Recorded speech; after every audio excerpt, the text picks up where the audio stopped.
Hablar acerca de la incontinencia en el anciano. Vamos a iniciar con la incontinencia de tipo urinario.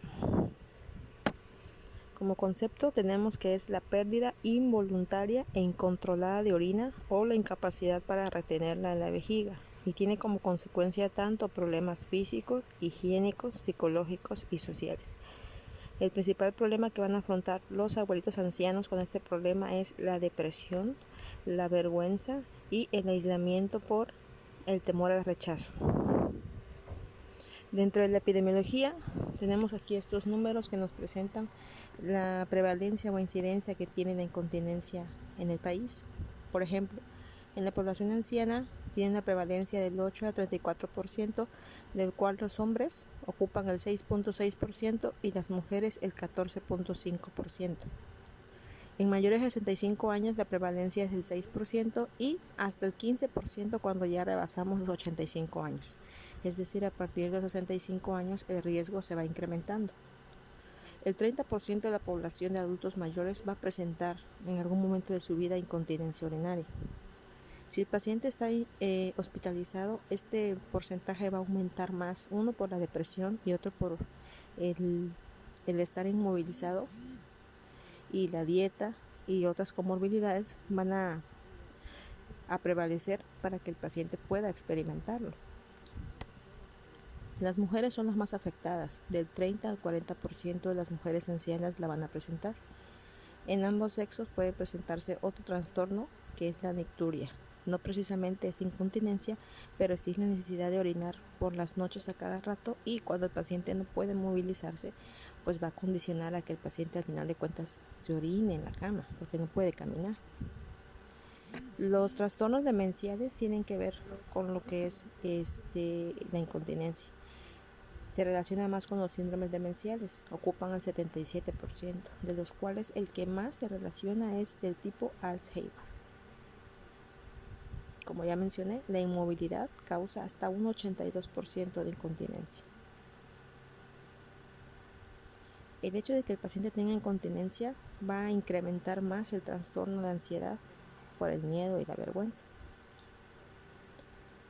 Y hasta el personal de salud que cuida a los pacientes con incontinencia puede presentar un trastorno que se llama el síndrome de burnout o síndrome de desgaste profesional, ya que los pacientes que tienen incontinencia son un poquito más con tendencia a la depresión, y esto provoca que el personal tenga que estar más al cuidado de él. Entonces, si el personal se presenta ese trastorno, imagínense el familiar que tiene que estar todo el día con el paciente anciano y pues ya no quieren cuidarlos. Hay cambios en el sistema genitourinario propios de la edad, y estos van a condicionar más para que se presente el problema de incontinencia. Los principales cambios son a nivel del riñón, es que a los 70 años aproximadamente se ha perdido el 10% de los glomérulos funcionales. El flujo renal se reduce en un 8 al 10% por cada 10 años, y la zona que más se afecta es la cortical.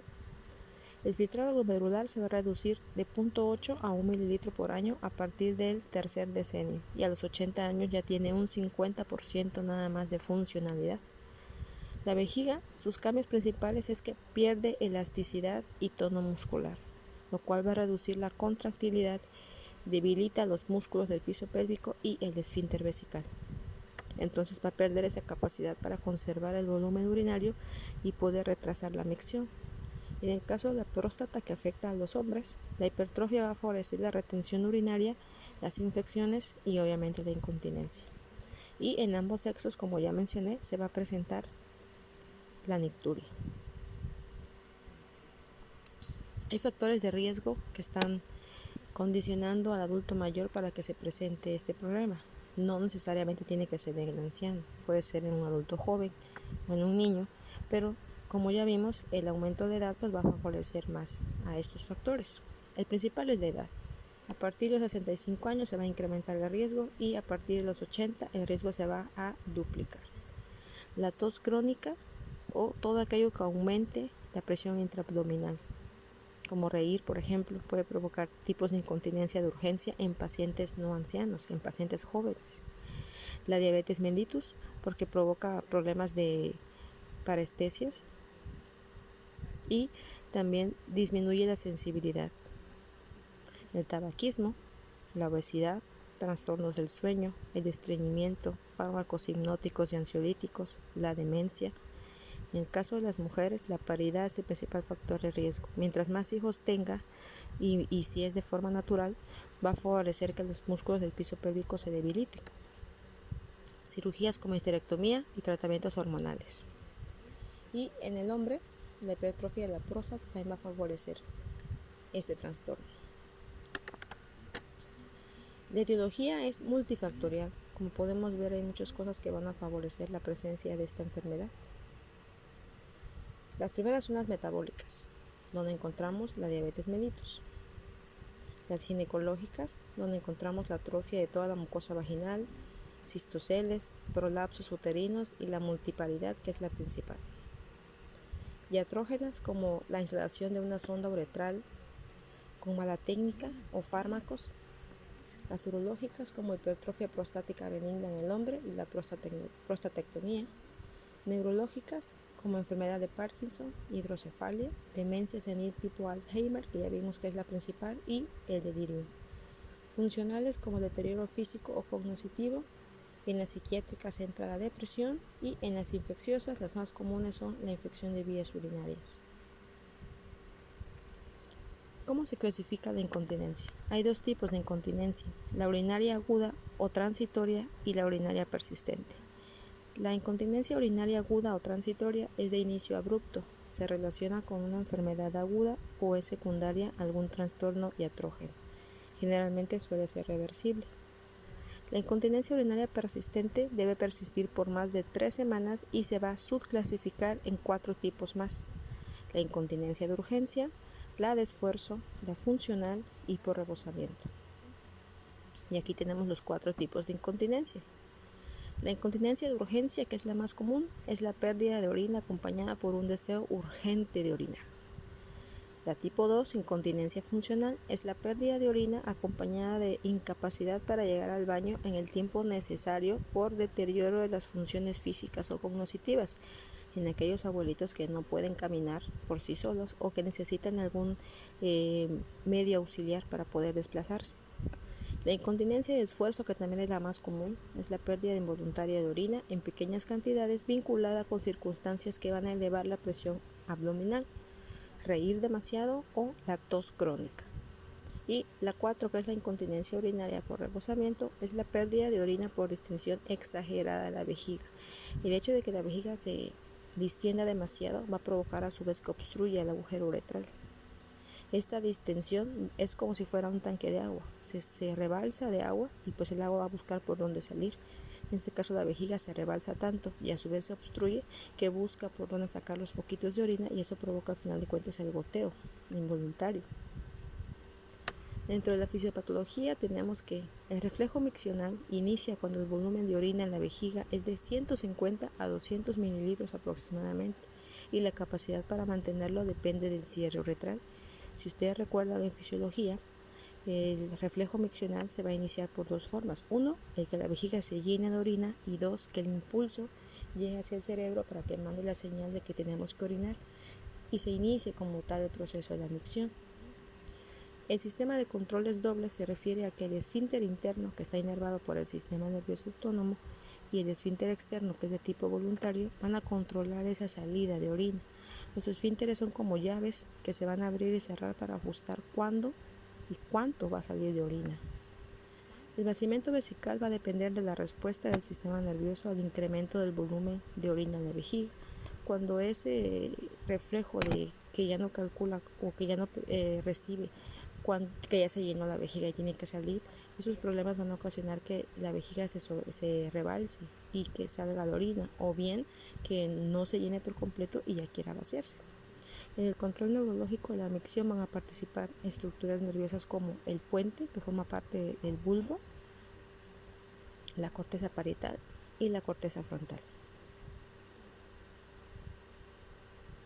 La inervación parasimpática del detrusor es de origen adrenérgico.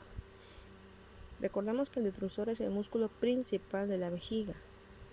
y obviamente está inervado y también tiene que ver con receptores que van a provocar su contracción y su relajación, lo que es el sistema simpático y parasimpático.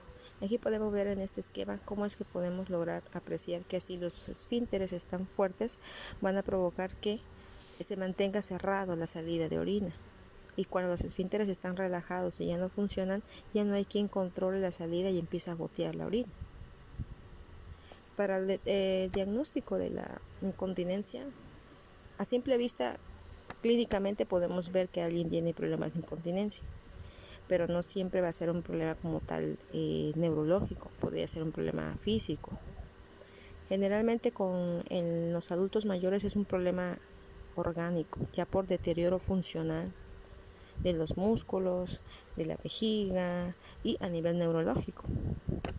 Lo principal aquí es la historia clínica aplicada en el anciano para ver los factores de riesgo que tiene para poder presentarla y una exploración física para determinar si el problema que tiene es orgánico o es neurológico. Las escalas que vamos a aplicar más en ellos es la de Pfeiffer, la de Katz y la de Bartel, que ya hemos visto que algunas valoran la depresión, otras la movilidad, otras el estado cognitivo y así sucesivamente. Hay otras pruebas de certeza para la incontinencia, que es la prueba de estrés y la medición de volumen residual postmicción, que nos van a asegurar más con certeza que el paciente tenga un tipo de incontinencia. Y hay unos exámenes de laboratorio para descartar si el paciente no tiene una infección o problemas metabólicos que están precipitando este problema. En relación al tratamiento, no hay un tratamiento como tal efectivo. Esto va a depender del tipo de incontinencia que tenga el paciente y de la edad. Por ejemplo, si es un paciente joven, podríamos realizar una cirugía si el problema es a nivel orgánico, de los músculos, por ejemplo, o de la vejiga. Pero si es un ancianito, ya no tendría caso someterlo a un riesgo de cirugía. Entonces, hay otros tratamientos que no son quirúrgicos y que son más convencionales para que el paciente trate de sentirse lo más cómodo posible y superar este problema. Dentro del tratamiento conservador puede estar fisioterapia, fármacos, dispositivos mecánicos para ayudar al paciente a que pueda caminar, desplazarse. Y en todo caso la cirugía sí tendría que ser así.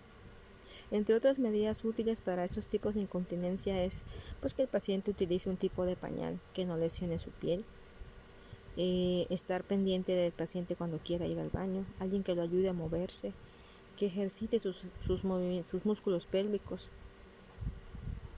no darle muchos líquidos en la noche o sustancias que estimulen la micción como el café, por ejemplo, evitar que padezca frío, arroparlo bien y sobre todo darle confianza, porque recordemos que el paciente con incontinencia tiene miedo a que lo rechacen porque se hace pipí, tiene vergüenza. Entonces tenemos que apoyarlo y decirle que no significa que esté viejo el que va a presentar incontinencia. Es un factor de riesgo, pero no quiere decir que todos los pacientes viejos van a terminar con incontinencia. Y si lo llegan a presentar es algo normal por su deterioro funcional. Entonces hay que darles un apoyo para hacerlos ver que no pasa nada, que puede aprender a vivir con este problema siempre y cuando la familia también juegue un papel importante. Y hasta aquí es todo en relación a lo que es el tipo de incontinencia urinaria y más adelante veremos ahora lo que es la incontinencia de tipo fecal.